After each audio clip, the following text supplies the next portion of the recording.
Welcome back to another, in my humble opinion, podcast. I've been one of your hosts. I'm Avery, and we have Jess Devon with us. Also, we have two special guests in the building with us today. We have Dende. He's been on the show, friend of the show. And we also have, wow, I just forget your name. Manny, correct?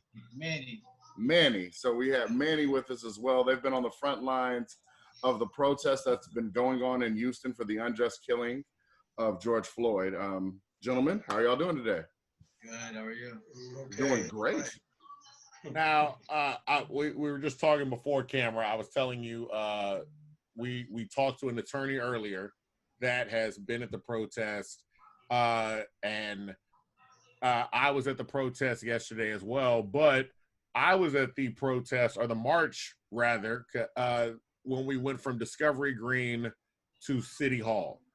And I was gone probably by about 5 or 6 o'clock. So you have been out there, Dende in particular, because I would see you online. You had been out there. When did you start going out to these protests? Friday. We've both been out there since Okay, Friday. so both of you have been out there at the protest since Friday. Since the very first one, that Friday when they marched from Discovery Green to City Hall, there was way less people than it was yesterday. But wow. They did the same thing Friday. And then at night, it was very interesting to see what happened. So let's talk about it. Like that Friday when y'all went out. Like, let's just go at what prompted you guys, what got you to be like, you know what, I need to go ahead and get out there? I mean, this is just something I've always been interested in. And I mean, obviously the video, you see it, and then you see your city has everybody meeting up at 3 o'clock. You see the flyer, everybody's at home. I have time, so I go. Okay. Now on Friday, so there was a flyer up. It's like, yo, everybody meet out Discovery Green, like 3 o'clock or something. So on Friday, what is it? Describe what happened. Like, describe getting out there and like just the atmosphere and everything. We showed up at Discovery Green. There's no police anywhere near us. There's tables. People are passing out gloves and masks and stuff. Everyone seems fine. No one's really talking. There's not that many people at first. And then a very big mass of people showed up. And around the time we're supposed to start, someone comes up to the front. It's like a loudspeaker, and they're talking to us and telling what we're doing. We're going to march to City Hall. And then we start marching. And as we start marching, we realize that the police are kind of navigating this. So I'm assuming they got a permit like they did yesterday. I'm assuming they got a permit because along the path, you could tell that the police had blocked off certain things so they could navigate our direction towards City Hall. They were respectful. They didn't do anything to us. They didn't say anything to us. We got all the way to City Hall. We protested for a while. Police didn't do anything. We walked around after. We dispersed from City Hall for a few hours. We left to go eat. Came back when it turned dark, and it was a completely different scene. So when you're saying it completely, so you guys leave to go eat, about what time do you guys come back? All right, so I mean, just to slow it down a little bit, you get there Friday. When we actually get to City Hall, we stood around there for maybe like 3-4 hours, and people are giving speeches. They're powerful. You have the police chief giving his speeches to the cameras, and then everybody just kind of converges around him and a few other speakers that were very powerful. People were cheering up, and then you had one guy who came through with a rifle trying to mess things up, but they get him out quickly. And then after that, at about 6 o'clock, they shut that down. The cameras go. The main organizers hug, kiss the police chief, and they say, okay, let's go home. And then that's when the organizers and the main people go home, and the people who aren't happy with how everything has gone so far, and they're not ready to go home, we keep marching. So we go home, we go eat, we drop off who doesn't want to walk anymore, we return, and then the sun is going down, the crowd's a little more agitated, and when we show up, honestly, there's already some like rioting going on. There's already some property getting damaged. People find a construction site, they pick up weapons or whatever. I want to talk about that. Let's stop there. Yeah, I've been seeing a lot of videos, specifically from Dallas, of like just big ass piles of bricks in front of government buildings just sitting there when there's no construction sites. Yeah. And I remember the construction site you're talking about, and it was blocked off kind of, and it didn't seem there was actual construction going on. And there was like a big ass barrel, and it was like rebar in it and like crowbars or wherever the fuck it was. And someone went over there and literally said, I think you have a video of it, I don't think we should put it out because there's people's faces in it. Yeah. But somebody literally goes and says, pick your weapon, and then people grab weapons, and then that's when they start breaking. For the most part, everybody looked at him like, you're yeah, crazy. we were like, no. So you get your handful of people who want trouble like that, and they were all in that. But for the most part, we walked right past them and was like, it was maybe 5 or 6 people. It's the same people over and over. Now, when you say, and that's to give people a perspective, I guess, of like everything that's going on. You're saying like it's like 5 or 6 people. How many people in the evening are out there by your estimate? Still a lot. Still hundreds. If I had to guess, maybe 300 to 500. It's still a lot of people, and they're not necessarily all together. They're still on different blocks, and they might converge later on. We were there till 1 a.m., but yeah. Now on Friday, was Friday when you were arrested? Saturday I was arrested. Saturday he was Friday. Saturday. Okay, so let's go because I think it kind of goes to the heart of there's a lot of confusion that goes on when you're out there. What are the cops telling you guys to do? How are they communicating with you? Well, on Friday they really didn't say much. They kind of let us do what we chose to do, and we walked all we wanted to do. Saturday, you want to move to Saturday? Yeah. So on Friday, you guys kind of get free reign. There are those you're saying. I wouldn't say it was free range though, because I did notice it seemed like they had a plan. They were literally corralling us to certain parts of the town. Okay. Like we would get to a street and there would already be a line of police. So we'd be like, all right, I guess we're turning this way. And it seemed like if you were watching from above, there was probably police on certain designated streets blocking them off to try to corral us. And then a certain amount of people would get past and they blocked the street and it would separate us. And they would separate people into smaller groups. And one thing that did happen to us on Friday was at one point we were on a street and then police blocked us in from both sides and started moving in and trying to tell us that we couldn't go anywhere. Okay, so now. Okay, so when they said you can't go anywhere, what happened right after that? On Friday or Saturday? Friday. On Friday.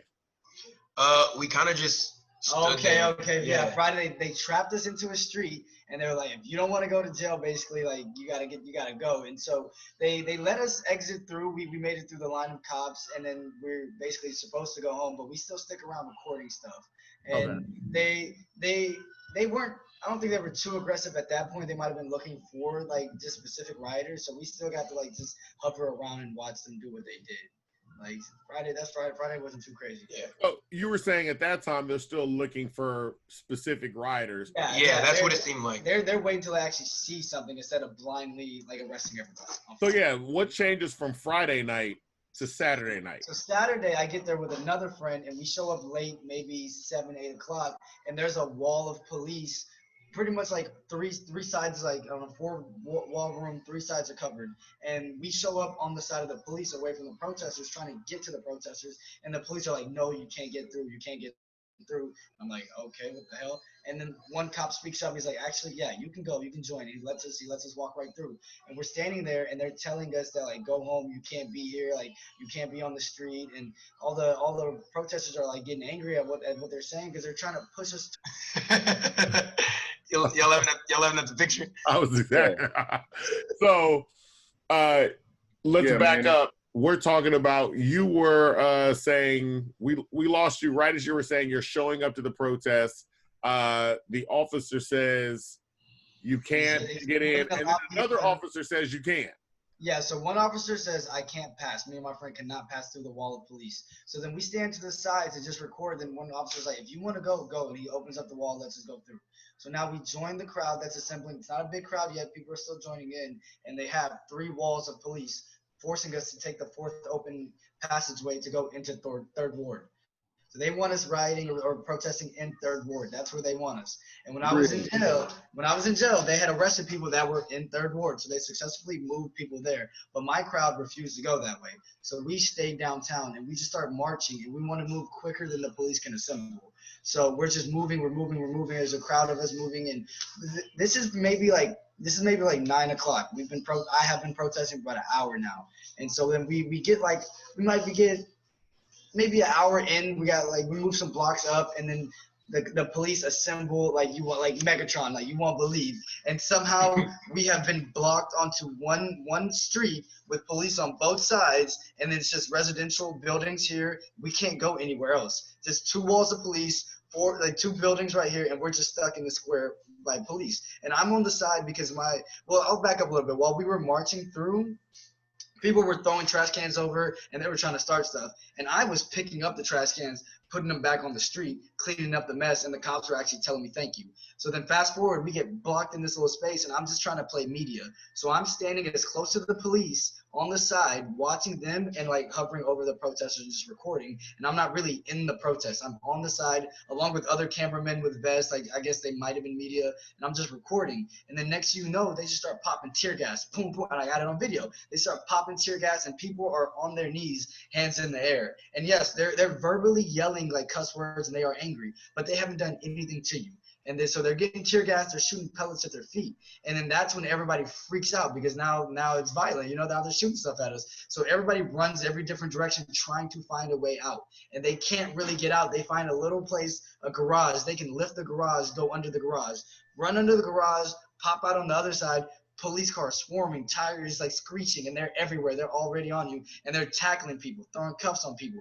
People in jail had their face cut up, bleeding, arms, like they were all beat up. And then so they finally, I'm like walking on the sidewalk, still just recording, and I go to one police officer, and he's like, if you don't want to go to jail, go the other way. So I turn around and I start walking away, trying to get as far away as possible. Next thing you know, this cop comes around the corner, pistol in his hand, get the fuck on the ground. And then I'm just like, what the fuck, bro? So they throw me on the ground, they cuff me up, and then they kind of corral us all together. They bring the paddy wagons, they write our name down, our information, they take our possessions, and then I'm thinking, okay, they got our information, we'll get a ticket, we'll go home, or they'll say, now go home or you're gonna go to jail. And they were like, nope, everybody here is going to jail. If you didn't want to go to jail, you shouldn't have came out and protested. You should have stayed home. So they threw us in the paddy wagon. Wow.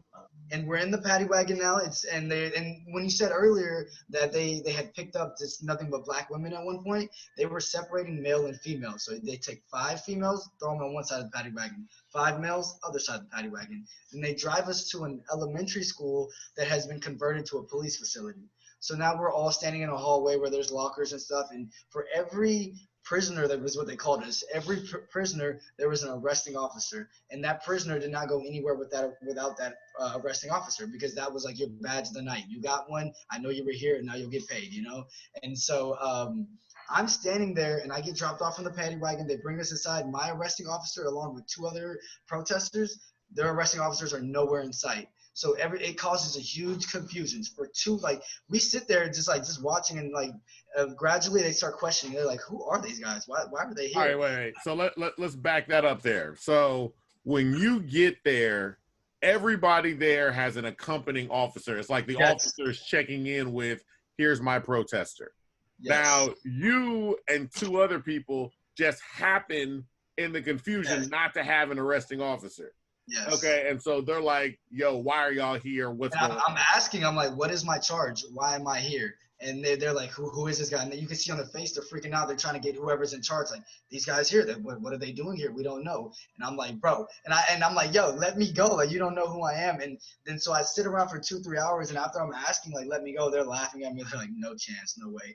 And then finally they get in contact with my arresting officer, shows up. And then I hear him say, we almost had to let these guys go. And wow. Yeah, bro, they had no idea. There was so much chaos because it's hundreds of cops and hundreds of prisoners. And they have us in there just waiting to be processed with our possessions because they don't want to lose the possessions from the people. Some of us come with backpacks and more possessions than others, cell phones, cash. They can't lose it. So I'm in the hallway at that point. Now they found my arresting officer. They bring me into the gym where they're processing people.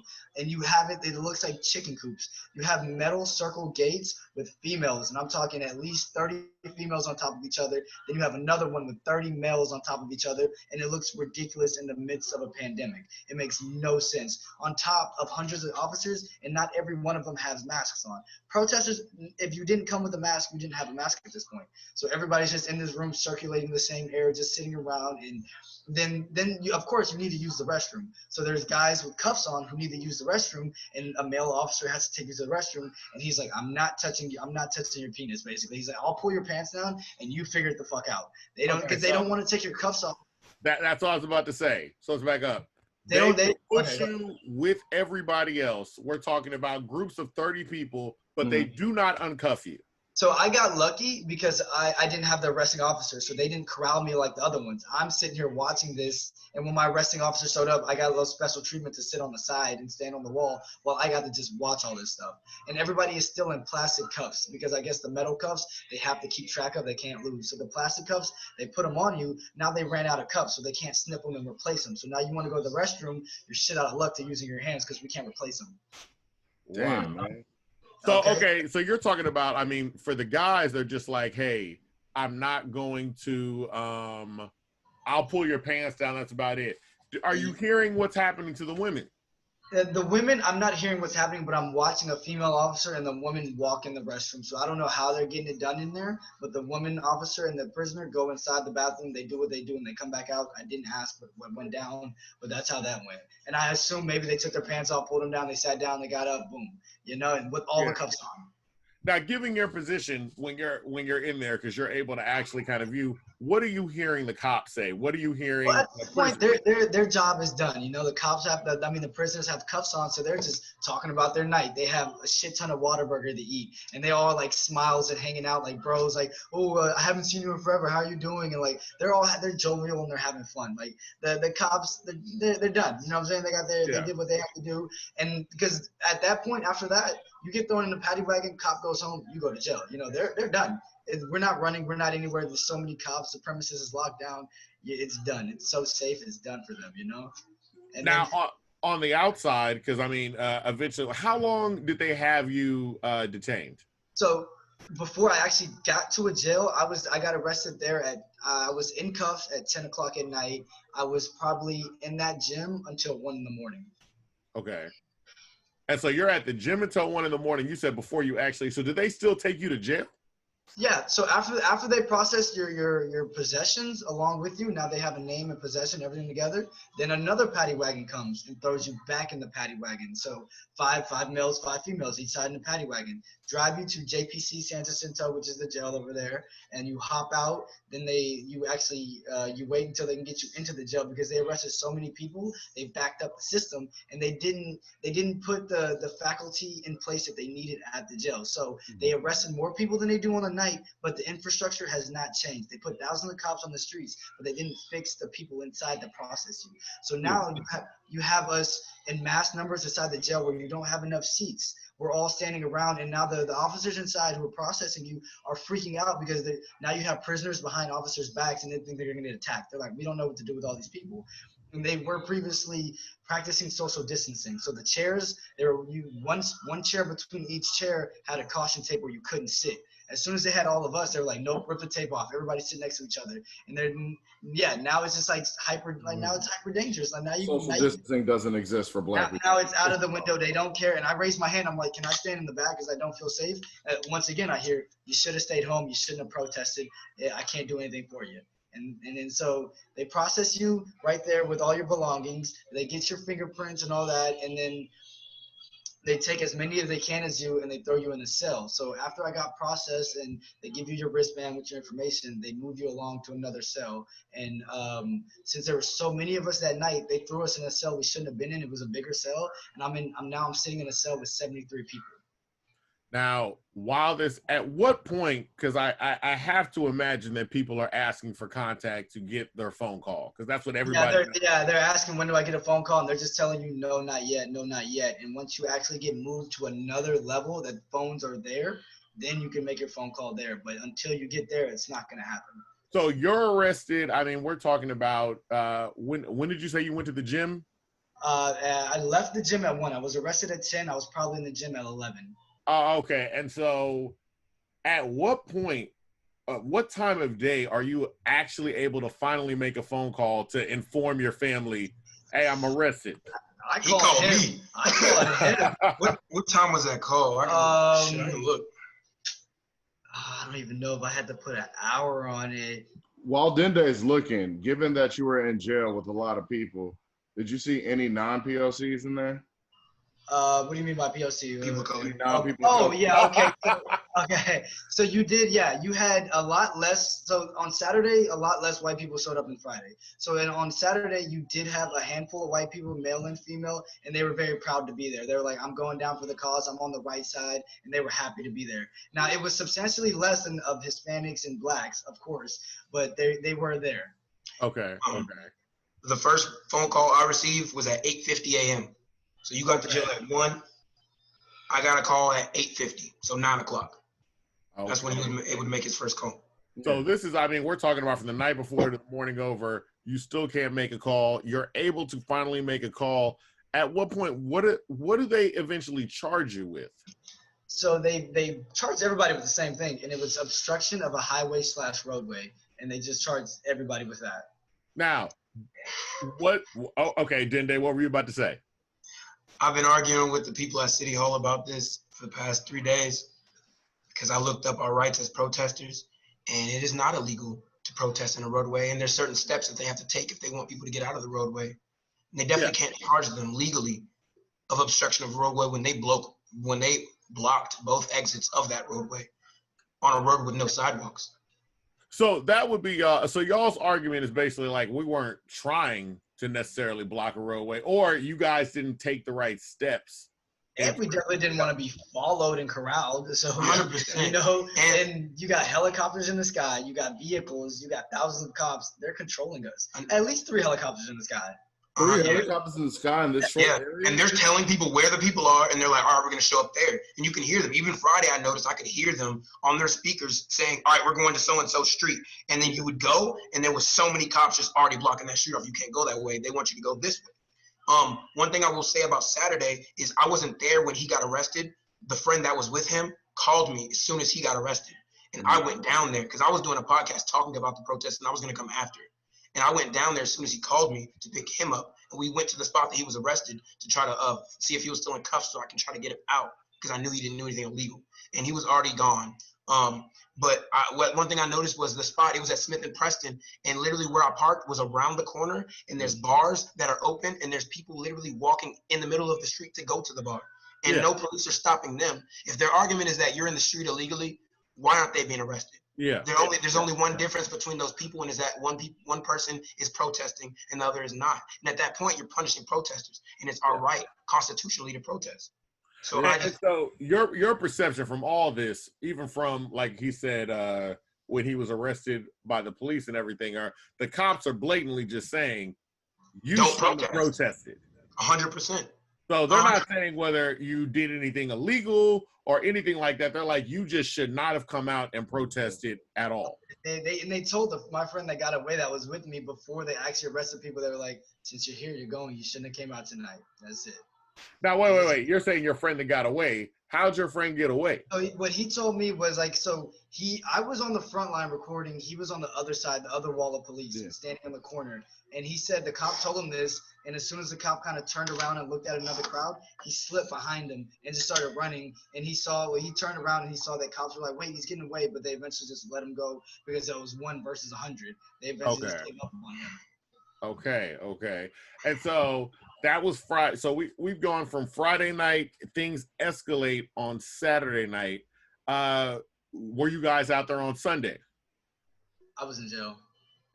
Okay. I know you were in jail. Okay. So Sunday you're in jail, you come out. Dende, what's going on with you? He doesn't. What time did you get out of jail? I went to pick him up. I got out 1 a.m. Monday.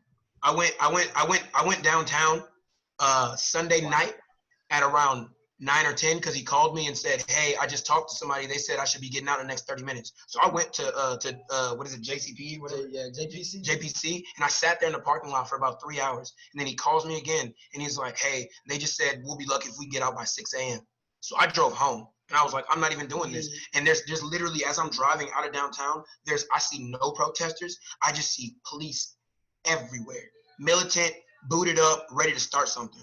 With sticks, zip-tied handcuffs on them, and guns. And there's no one in the streets.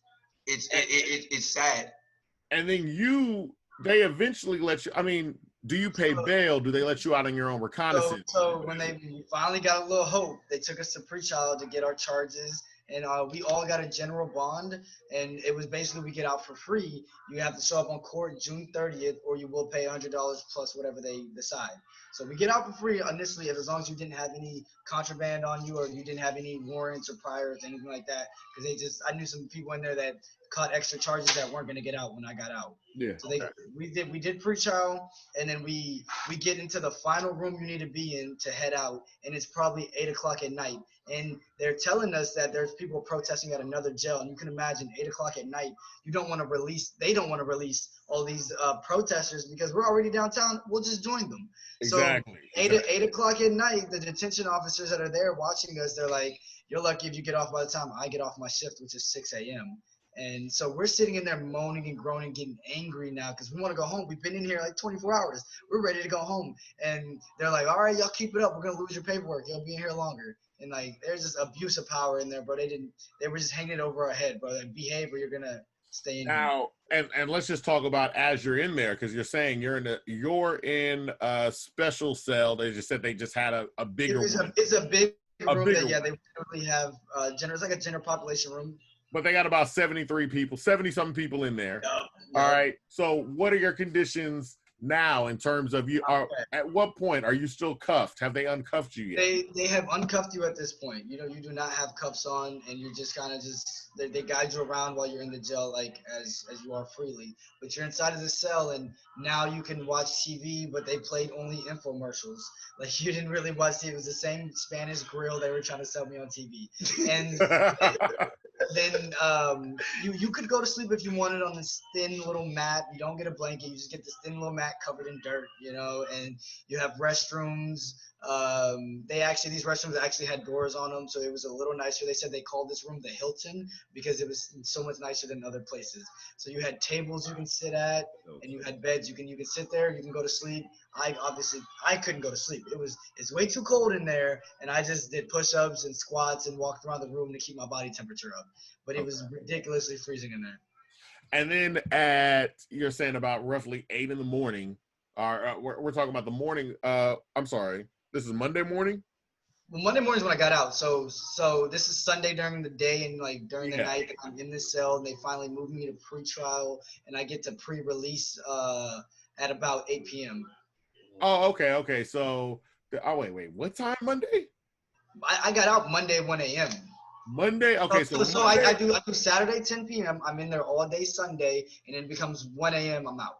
So it's Monday morning, like Monday early morning. I'm Monday all day. I'm out, but 1 a.m. is when Sunday I did all day. 1 a.m. they let me out. So you get out at 1 a.m. on Monday. Dende comes and picks you up, and then you guys return back to the protest because Monday was the bigger. Tuesday. There was one day between that nobody protested because it was raining. So nobody did anything on that day. Oh, that's right. Okay, so it rained real bad on that Monday. So you're like, okay, that's when they have no protest. So this is yesterday now. Yes. Yesterday they have the massive protest, which, I mean, until Dende said it, I didn't realize it basically kind of followed along the same thing. Started at Discovery Green and then marched down to City Hall. I've seen Dende online, and you've been directing actual tweets at Art Acevedo. So tell us what are your thoughts behind how that's the chief of police for Houston is handling things right now. Yeah, let me pause real quick because when I get out of jail and I haven't had my phone, I don't know what's going on in the world. I check it, I see the video of Art crying and everybody saying, "This is my chief, this is so awesome." And I just experienced what I experienced, and I was like, he is the one who authorized this shit. So I was on fire, and then I just see what they're thinking about Art. But go ahead. Yes, please. The whole time he's in jail, I'm seeing this stuff, and I'm like, I'm seeing him go on live with Mayor Sylvester Turner, and they're talking about how they're happy they stopped the protests on Saturday night without anyone getting hurt. But I'm on the phone with him talking about there's people in there bloody and beat up, saying they got hurt by police officers and tackled. So I'm like, something's not adding up. I don't see how they're saying this to people. And I noticed that a lot of other chief of police in different cities are doing the exact same thing on TV and for social media. They're crying and kneeling and marching with people, but then the people on social media are posting videos of them tear gassing people and beating them up and arresting them legally. I feel like somehow, some way, they're all being media trained to try to get the general public to care and think that they care. And then at night, they just act way differently when there's not real cameras on them. What I've been doing since I found out he got arrested was going to City Hall every single morning and just talking, because as long as I'm there, the police officers have to be there. So the dynamic of me being at City Hall is there's about me and maybe 5 or 6 other people, and there's about 60 to 70 police officers. And I sit there and I word for word over and over just say, Saturday night at 9:41 p.m., your officers boxed in peaceful protesters, shot gas at them and shot pepper bullets at them, and then illegally arrested them and charged them on a false charge. What are you going to do about it? Why are y'all not holding your officers accountable? I think that Art Acevedo doesn't really care.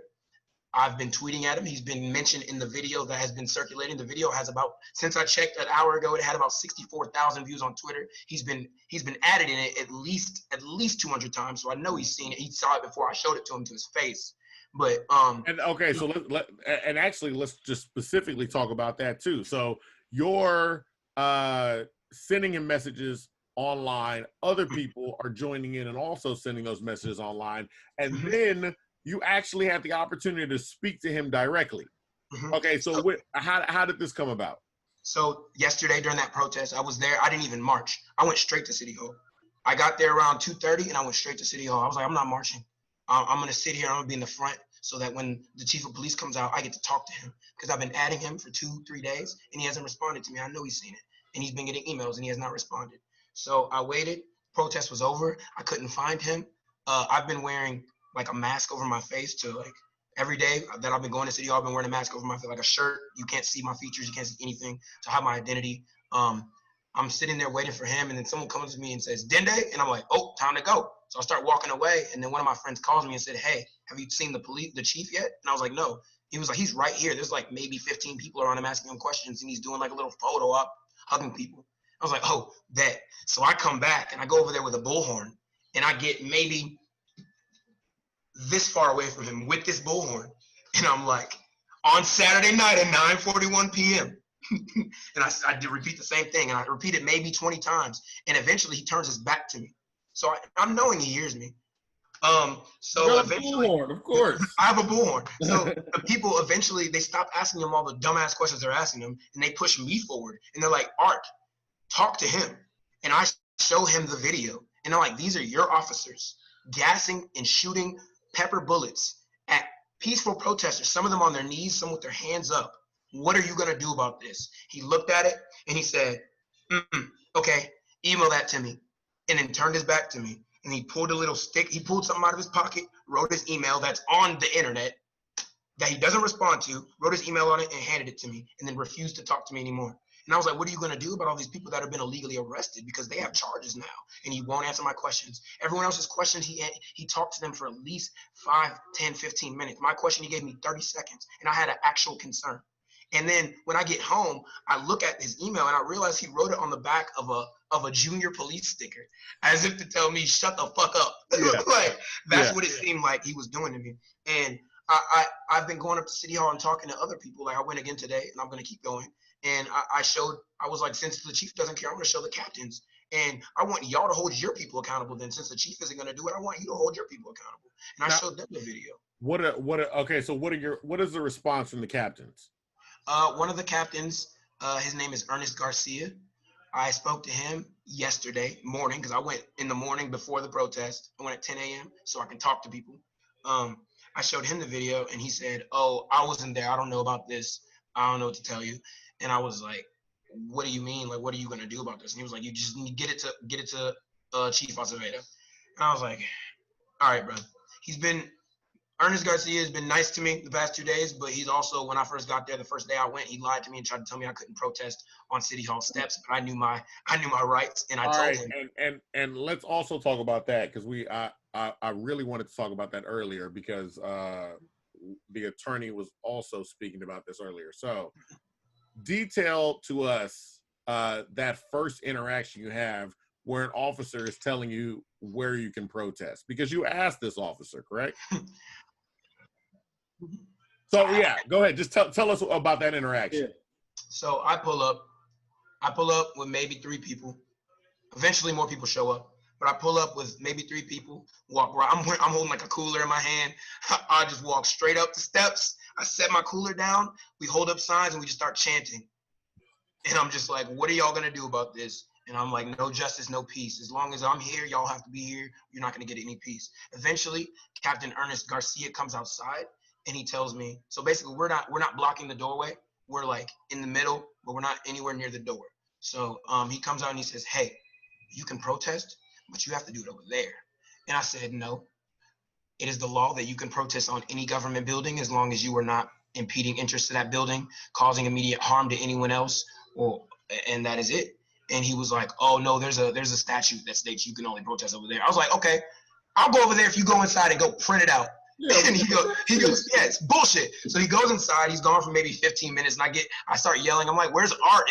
I'm like, where's Ernest? Is the printer down? Like, what's going on? Mm-hmm. And he comes back and he's like, oh yeah, y'all can protest here. I was like, yeah, I know we can. It's our right as Americans to be able to protest wherever we want to. You can also protest on the street. There's just been, I just know that if he will lie to me like that to my face, I know that people that don't know the rights are getting lied to. Because yesterday I went again in the morning and another officer told me that you can't protest in the street without a permit.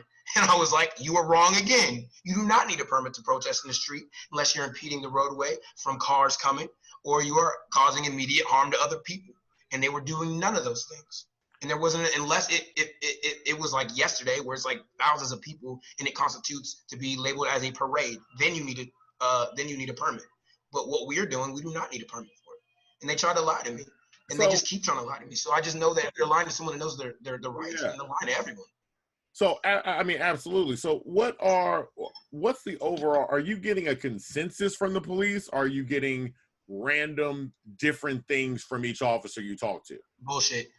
Random, just nothing that makes any sense. Like literally I had an officer lie to me and tell me Ernest Garcia was in there today. And I sat there waiting for him 3 hours. Mm-hmm. And then another officer came and told me he's not here. And I was like, well, what's going on then? Why am I waiting for him to come out and he's not here?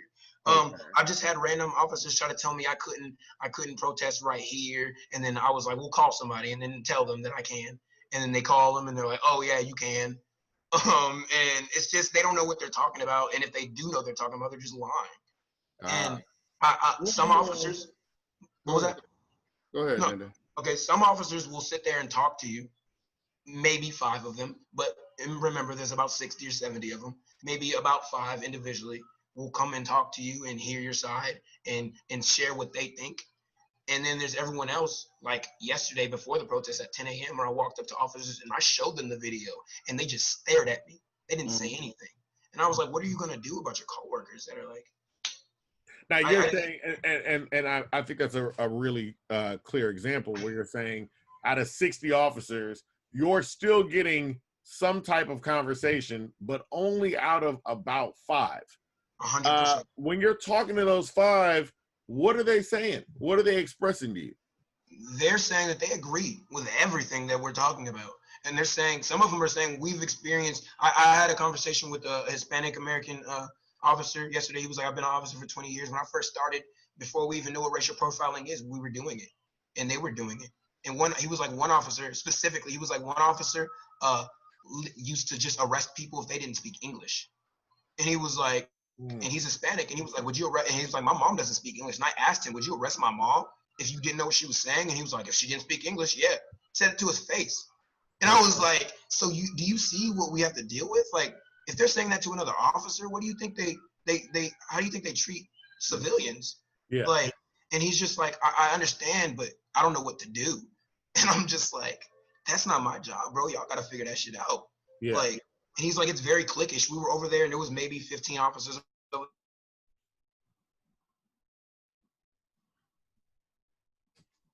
No. Come on, Wi-Fi. There we go. I don't know what happened on that one. I have to edit that part out. But damn, that's good, right? Like they have very clear understanding of what's happening. So yeah, I just got a couple of questions when they come back. Oh yeah. Because people definitely need to know what is going on. Yeah.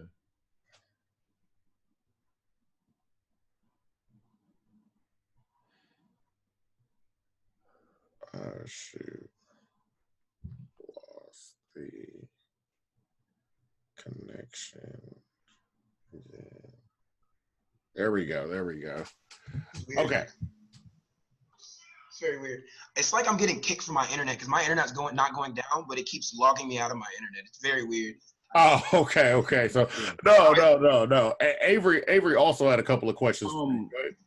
Like, what would you say to somebody who's like, you know what, all this is going on, but all the things you guys are doing, you need to calm down and do it a certain way? I don't know. I think that's like the wrong point of view here. I mean, because you're doing the same argument as they say not every cop is bad. You know, they're taking these few people in the group that are messing up and doing those things, and then just blanketing that statement for everybody here. And then my argument to that is, in other cities we've seen this is possible. The police need to do their job and seclude the looters and rioters and take them and leave the protesters instead of grabbing 100 regardless of what you did and take them. They're on rooftops. They have cameras, drones, choppers. Keep your eye on one specific person or group of people and go get them. It's the same argument. You can't just have it both ways. Yeah. It's more than possible for them to do it. We've seen them do it in crowds. I mean, they do it at sporting events. 100%. Also, with that being said, what is you guys' goal? What is the goal of you protesting? The goal is change. The goal is legislation. The goal is voting. The goal is to stay organized. The goal is to be heard and then to see change. And yeah, the reason I've been up at City Hall is literally just to get on those cops' nerves because I know they can't leave unless I leave. But everyone that shows up, I urge them to start showing up to the police meetings. The police at every single precinct have a meeting every month where they have to hear the public's grievances, and they cannot leave unless you're done talking. So you can stay there until 2 a.m. and they got to sit there and listen to you. I'm also been urging people to register to vote and make sure they vote and are updated on when voting is and when it's too late to register to vote. Also to go to the City Hall meetings when they resume. We're still having City Hall meetings, but you have to call in remotely as of right now because of COVID. But really the main goal of me going up there is to try to win over the few cops that I can to hear what I'm trying to say. And the other half of the time that I'm there, I'm just trying to get on their nerves. Like today, I just sat there and roasted some of them. I played the first 6 seconds of "Fuck the Police" over and over again from my bullhorn, over and over, like for a very long time. and I just played it over and over again because I was like, until y'all get earnest out here, I'm gonna play this song over and over again. And they were like, he's on his way. And I was like, all right. And I just played it over and over again. It's one thing that's important that you said was it's important to get out there and vote because a lot of people 100%. are thinking that, hey, just going out here and yelling at people works. It does. It helps. It helps. The number one thing you need to do is, exercise your right to vote. Absolutely. And locally too, because everybody sees locally on the local level. And then they important forget than about anything. PAs, mayors, judges, like chiefs, like very important because they're making these shots, they're calling these calls that are getting us pressed up on and thrown in jail for no reason. Like it's crazy. Now, Dende, our show knows you for your music. Like that's how we first met you. That's how we first interviewed you.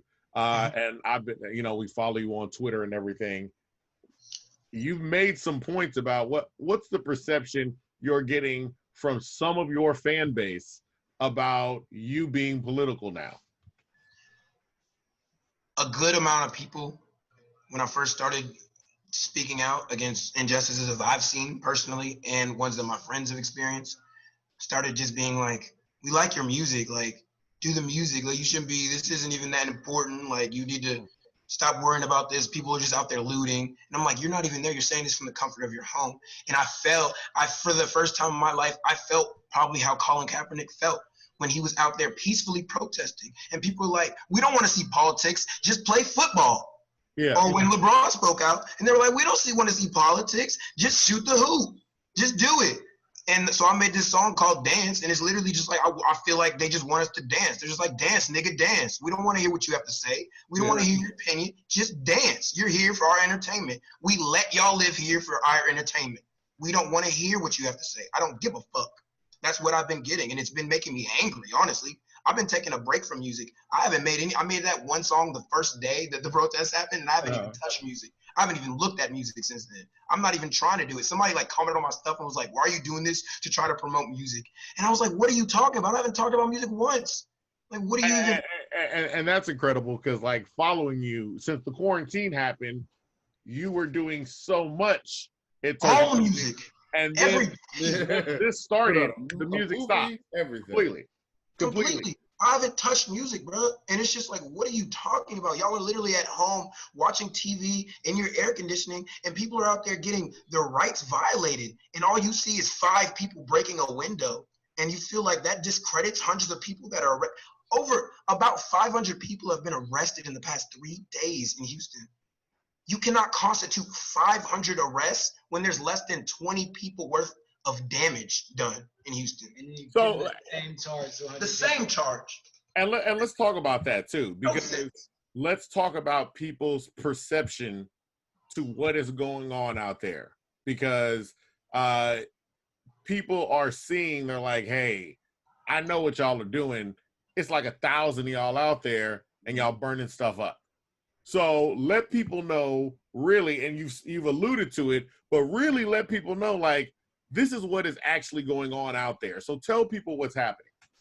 What's going on is people are just marching and just walking and just want to be outside as long as they want to be out there. Like, we don't want to go home until we want to go home. And me personally, I am not destroying. A lot of people are not destroying. There's a small group of people destroying. And one beautiful thing we saw on Friday is thousands of us marching in the street, causing traffic, literally walking between cars, and they can't go anywhere, right? And these people are happy, smiles on their faces, rolling down the window, putting a fist up, honking their horn in solidarity. And it's just crazy to see people that we might be messing up their hour, their day, and they're still on our side. Like, we just want to be outside, be heard, and continue doing what we want to do peacefully. Now, and then the other thing too is, and we had asked this for the attorney, has any cop or has anybody informed a group that Houston has a curfew? No. I've been seeing on social media that yesterday cops instructed people that they had a curfew. I don't know if that's true because I left. There is no curfew in Houston. There is no curfew for Houston. And everyone keeps commenting on that video saying, you shouldn't be out past curfew. And I'm like, Houston does not have a curfew because we're not really destroying shit. But yesterday at Discovery Green at about 8 o'clock, there was the line of cops. You had a cop on a speaker, and he goes, you must go home now. This is no longer a peaceful protest. If you stay here, you risk getting arrested. So they determined that it wasn't a peaceful protest anymore? Because the sun was going down, and there were still thousands of us outside at Discovery Green. And at this point, I've already been to jail, so I can't get arrested. So I hear that, and my ears perk up. I walk up to the line of cops, and I say, if I'm on the sidewalk, am I safe? He goes, no, you are not. So then I kind of back up. Then my friend who was with me goes to another cop. If I stay on the sidewalk, am I safe? They say yes. So now we have 2 different answers. Confusion. I don't know what to do. Absolutely. So it's just pure confusion out there in terms of the directions that cops are giving, who they're giving it to. It appears to be, at least from a lot of people's perspective, they're kind of picking and choosing when and what to say. Yeah, so when nighttime comes around, we're scared. We want to go home, so everybody has to go home. And I think they took it.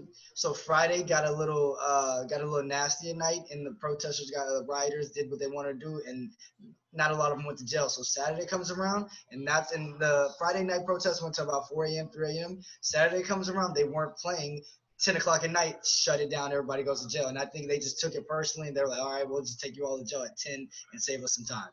One thing I will say that I do want to say about the law and your rights as a protester is you're allowed, if the police decide that they want to break up your protest in the street, they can.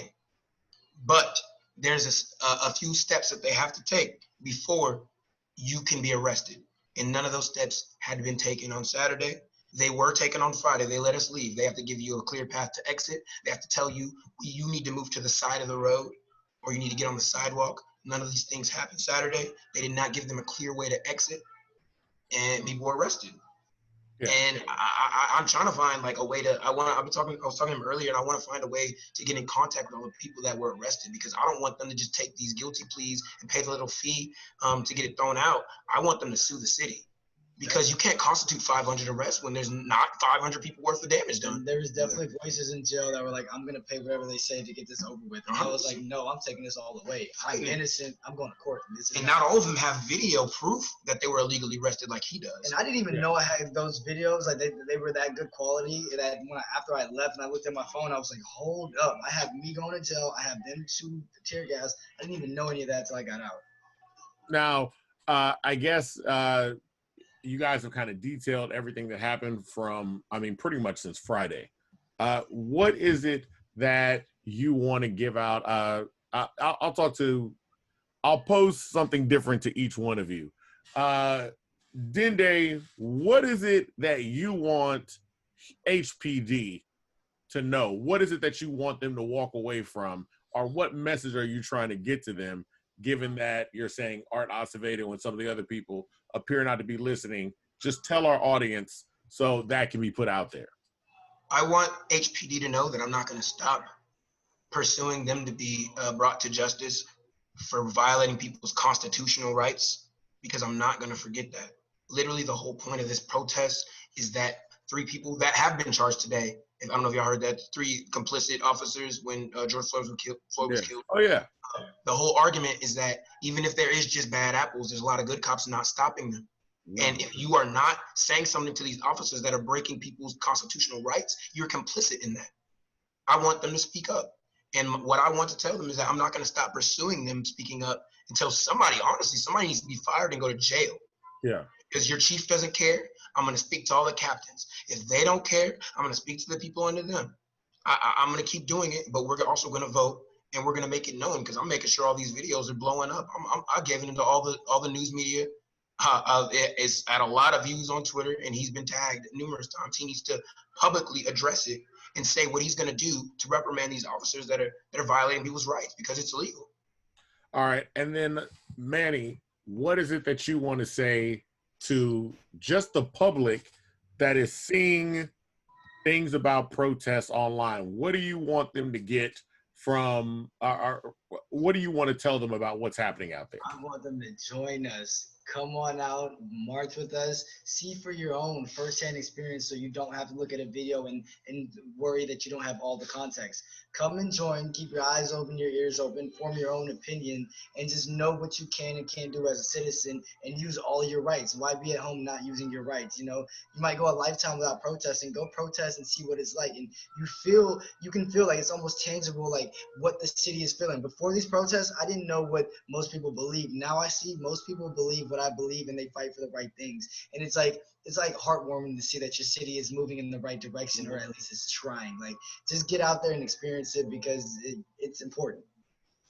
All right, look, I just appreciate you guys coming on and taking time out of your day. Avery?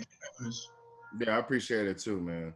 Thank you, guys. Awesome to meet you guys. Well, awesome to see you, Dende. Awesome to meet you, Manny. Yeah. All right, my internet partner. Literally all the time. Well, look, guys, be safe when you guys are out there, and we'll be making sure this information gets out. But by all means, make sure y'all are safe when y'all are out there, and just keep it up. All right, man. Thank you very much. All right, man. I appreciate y'all coming out with us. In these strange times, I still want to thank you for actually listening or watching In My Humble Opinion podcast. I'd like to thank the guest. Me and Devon both appreciate it. It's really weird that's going on with just the beginning of 2016 and actually what's been going on for the past 7 days. It's just been 7 days. And this is near and dear to me and my brother's heart because, I mean, as you can tell, we are Black men. Once again, it's important for us to go out, let everybody know about these issues, and, you know, you can do something about it. Go out, protest, be on Twitter, whatever, anything helps. There's a lot of people that are mad at how you get the word out, but as long as you're in the right mind, Me personally, I have no problem with you, but that's just my opinion.